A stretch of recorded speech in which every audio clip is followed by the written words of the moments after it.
Hari ini kita kedatangan motherboard baru ya, Intel generasi 10. Motherboard apa itu kita unboxing, kita review, dan kenapa kalian akan saya bagi kenapa saya memilih motherboard ini. Oke. Baiklah. Ini motherboardnya. Oke. Kalian bisa lihat.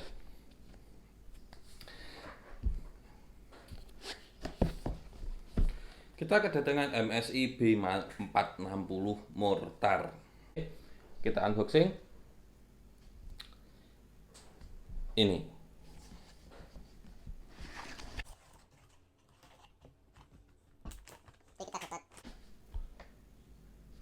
Buku panduan. Motherboardnya. Kabel SATA 2 biji. Quick installation guide, katalog produknya MSI, DVD, bed MSI. Ini itu ya. Bentar, kita lihat sekalian.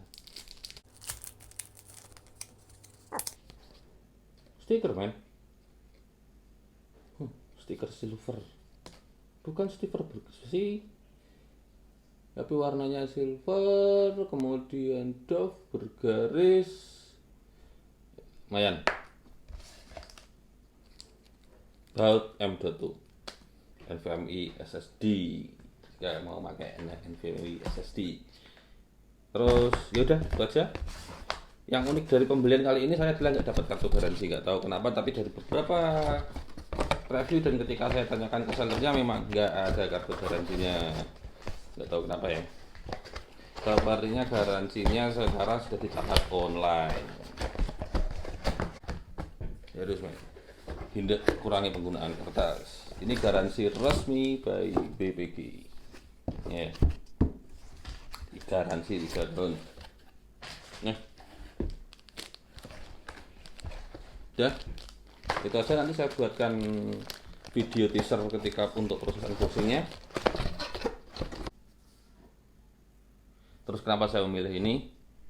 Nah, oke teman-teman, B460 Mortar, dan yang saya sukai dari produknya MS, dan kenapa saya memilih MSI gitu kan. Nah, MSI itu tidak pernah memotong fiturnya di seri M, dari micro ATX-nya, dari seri full ATX-nya. Ya saya nggak tahu apa yang dipotong, tapi untuk fitur utamanya setahu saya dia nggak memotong. Pertama, pertimbangan saya dalam memilih motherboard adalah 4 DIMM slot, pasti 4 DIMM slot. Kenapa nggak yang 2 DIMM aja, kan tinggal beli yang 2x16 atau 2x32 kalau memang pengen RAM yang kapasitas besar. Men, budget men. Ketika saya membuild ini, budgetnya terbatas, serius. Untuk future upgrade, daripada saya harus jual RAM dulu, mending saya masih milih 4 DIMM slot. 1, 2, bentuknya cakep men. Terus fitur selanjutnya adalah nih, kalian yang mau membangun untuk future, untuk misal Core i5, Core i7 yang seri non-K, motherboard ini itu punya nih 12 phase VRM double BWM IC. Ya, jadi di sini itu di bawahnya sini, ini power joknya tuh 1, 2, 3, 4, 5, 6 distribution. Jadi bukan double IC, ini memang pakai bener-bener double, jadi 4 VRM. Kelemahannya adalah saya tahu Intel pelit men. Ini kita nggak menyalahkan MSI nya men, tapi saya nggak nyalain motherboard atau MSI nya men, tapi Intel memang pelit men. Kita nggak bisa mengalahkan overclock apapun, baik prosesor maupun RAM di seri non-K. So, kalau memang budget terbelah, kenapa nggak ambil H410 atau B460 yang lebih murah? Saya punya opsi, tapi yang jelas gini men. Opsi saya dari merek sebelah itu ada harga 1,4, Kemudian yang manuk-manuk ya 1,9. Ini net 2. Untuk ini aja saya ambil yang net 2, bukan yang net 2,3 ya. Yang plus WiFi 6. Tapi kalau kalian berminat membeli B460 yang WiFi, kalian nggak rugi. Terus karena dia sudah menggunakan WiFi 6 5 Gbps. Jadi kalau router kalian 5 Gbps, WiFi kalian cukup kencang mau buat streaming via WiFi, B460 Mortarion WiFi affordable. Ya, kecuali kalian punya budget lebih untuk beli seri K prosesor seri K. Yang jelas saya pun untuk prosesor budgetnya juga terbatas. Nah, saya cari review. Uniknya motherboard ini memberikan janji marketing. Dia nge-remove TDP power limit 65 wattnya dan 125 wattnya Intel. Next, TDP ini akan kita bicarakan seperti apa. Kalau kalian tertarik dengan ini, silahkan bantu subscribe agar saya bisa bikin video selanjutnya. Kak, TDP 65 watt, TDP 125 watt itu gimana sih? Kemudian remove power limit itu gimana? Nah, oke, kembali lagi karena kita unboxing dan review, berarti yang kan terreview adalah motherboard ini punya apa aja? 4 DIMM slot,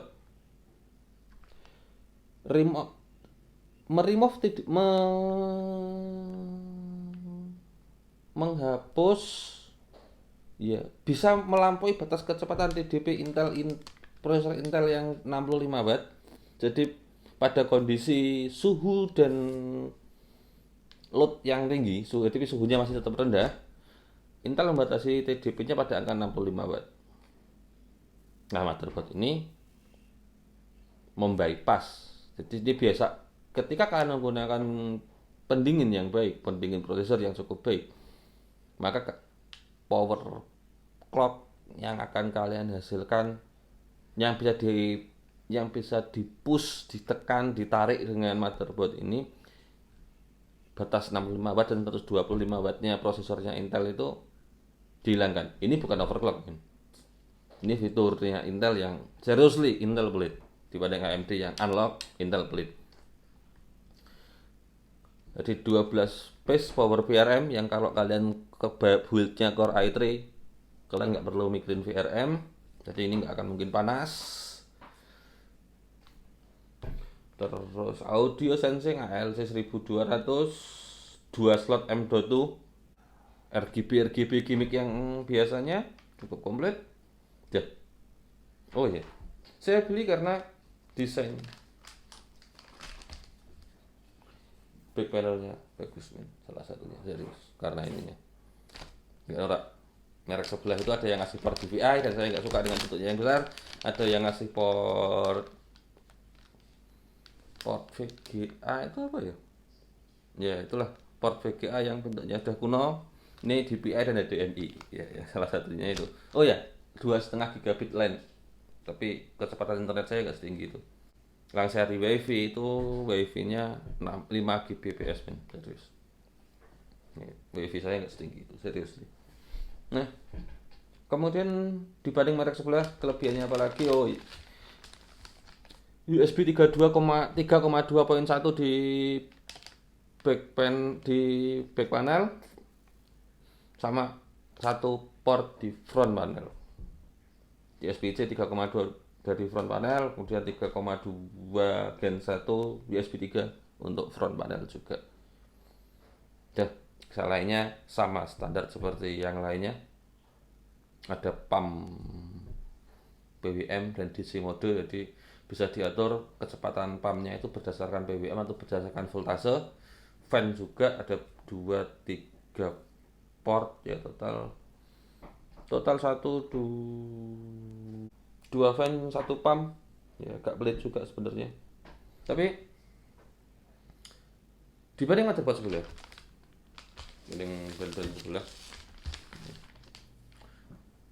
ini di harga 2 jutaan paling worth, karena dia bersaing secara langsung head to head dengan Z490 entry level. Jadi yang harga ada 2 di 2,4 ada set 490. Kemudian yang harganya di bawahnya ini tuh ada Aorus 19.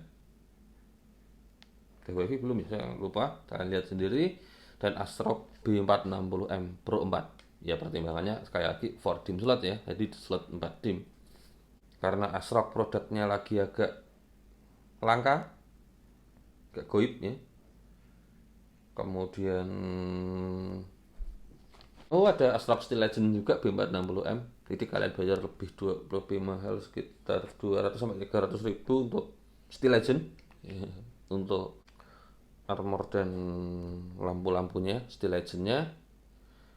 Terus kalau kalian tanya nih, Kak, jika budget kita nggak ada 2 juta nih, ya, kalau 2 juta sih saya nambah dikit ya, kalau kalian bersedia nambah, no way, no pay. Karena saya sebetulnya serius, saya itu nggak bersedia nambah karena budget terbatas sekali. Ya menurut beberapa reviewer luar negeri ini lebih baik daripada Z490 entry level. Kekurangan utama dari motherboard ini dibanding Z490 adalah kemampuan overclock RAM.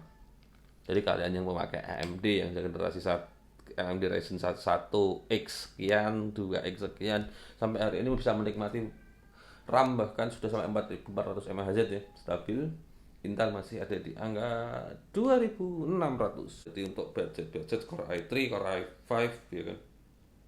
Ya sebagus apapun motherboard ini, hal pada menyebabkan adalah RAM-nya masih 266, dan kalau kalian mau pakai 29 harus pakai Core i7 dan Core i9. Sementara kalau kalian bisa beli prosesor Core i9 dan Core i7, sepertinya motherboard ini sudah bukan pilihan. Nah ini terserah kalian. Nah, kenapa saya beli ini, seperti tadi saya bilang, saya ingin saya bagikan adalah di harga 2 juta ini paling affordable. Kemudian pertimbangan saya beli ini adalah ini mikronya MATX lebih sempit lagi, karena saya memang pengen build komputer yang nggak gede-gede banget, agak compact kan. Kemudian support sampai prosesor Core i7 dan Core i9. Bagi di reviewer luar negeri, motherboard ini bisa menghandle Core i7 dan Core i9. Jadi kalau saya punya opsi lebih baik ke depannya untuk update ke prosesor langka, kenapa nggak ke prosesor gitu ya, karena kita ngomongin B460 ya, dan yang pasti lebih murah. Ya serius, saya ngambil MATX karena lebih murah kan. Saya beli 2 slot RAM aja mikir lagi prosesor ya, yang 4 jutaan setan gitu kan. Nah, karena budget mepet ya. Di bawahnya ini ada Asrock B460M Pro 4 dengan tampilan yang cakep juga. Punya heatsink VRM, M.2 cover, 4 slot DIMM. Kenapa enggak mini ATX? Maunya mini ATX tapi 4 slot DIMM. Susah lagi ya. Yeah. Nah, kenapa enggak Steel Legend? Saya memilih ini dengan selisih 200 ribu. Steel Legend dan B460M Pro 4 itu punya rating power rating itu 125 watt. Itu sebenarnya lebih dari cukup sih. Iya, lebih dari cukup untuk Core i3 dan Core i5 tapi ini 255 watt ratingnya. Kita ngomong rating ya, bukan ngomong konsumsi dayanya. Anggaplah mereka bekerja rating TDP listrik itu kan efektif sekitar 70%. Ketemunya 125 watt BFB-nya Asrock itu sekitar 60 sampai 70 sampai 80-an. Ini yang di rating 255. Ya, siapa tahu bisa berjalan di 125 watt. Waduh, mending Ryzen tuh. Iya. Mending Ryzen, tapi prosesornya Ryzen paling murah untuk 4 core 8 thread adalah di angka 2 juta men. Atau Ryzen 2602 sekian, di harga 2 jutaan. Ini saya punya opsi prosesor mulai dari harga 1,3 juta yang itu susah sekali disaing oleh Ryzen. Di harga mulai dari 1,3 jutaan sampai sampai susah sekali dikatakan men. karena duit saya nggak sebanyak itu. Kalau nuruti gengsi, nuruti kepinginan, ya maunya Core i9, tapi sekali lagi nanti duit saya nggak punya duit men. Jadi gini, karena ini komputer yang saya buat saya gunakan untuk kerja, jadi disesuaikan dengan kebutuhan buat kalian yang berpikir untuk build Intel. Ini review dari motherboard yang saya beli B460M Mortar, atau buat kalian B460M Mortar WiFi kalian tambah 300 ya, itu nggak rugi. Sebenarnya saya pengen ngambil yang WiFi juga, tapi ya duitnya kurang jujurnya. Nah, pertimbangannya itu untuk kerjaan saya sekarang, saya membuild prosesor ini, membuild kedua komputer ini sesuai kebutuhan saya, maka pilihan saya jatuh kepada kenapa saya memilih motherboard ini sih mau. Dan saya lihat untuk beberapa reviewer di dalam negeri sudah banyak sih, dari kan ini September, Oktober, November, Desember, Oktober, November, Desember, 3 bulan yang lalu sudah banyak yang mereview. Tapi yang memberikan unboxing dan detail review seperti ini masih sedikit. Ini saya coba ngasih tambahan referensi buat kalian kenapa saya membangun ini. Dari untuk budget 3,3 plus motherboard, ya kan? Kalian punya dua opsi nih. Kalau di Intel, kalau kalian build Intel itu ada 10400F dengan motherboard H410, batasan DIMM slot dan berbagai batasan lainnya 410 ya.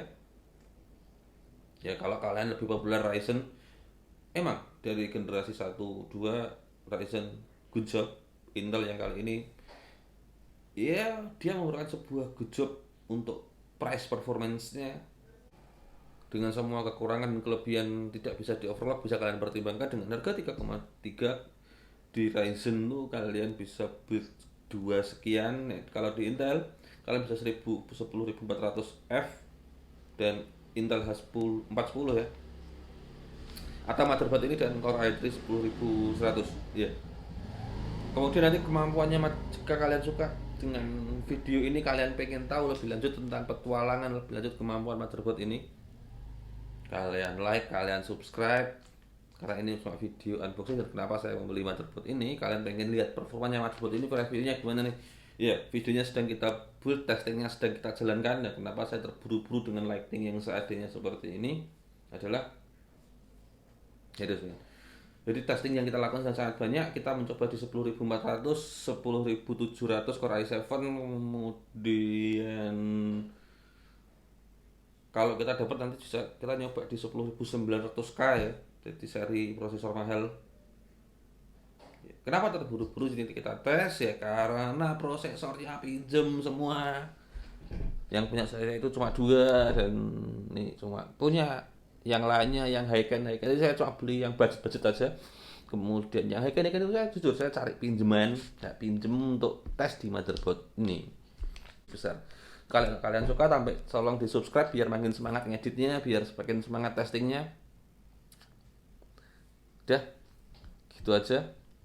Sekali lagi mamen, kalian lihat di video channel saya adalah yang satu hal yang saya pesankan adalah budget terbatas, kowe kere oleh goblok ojo men, serius.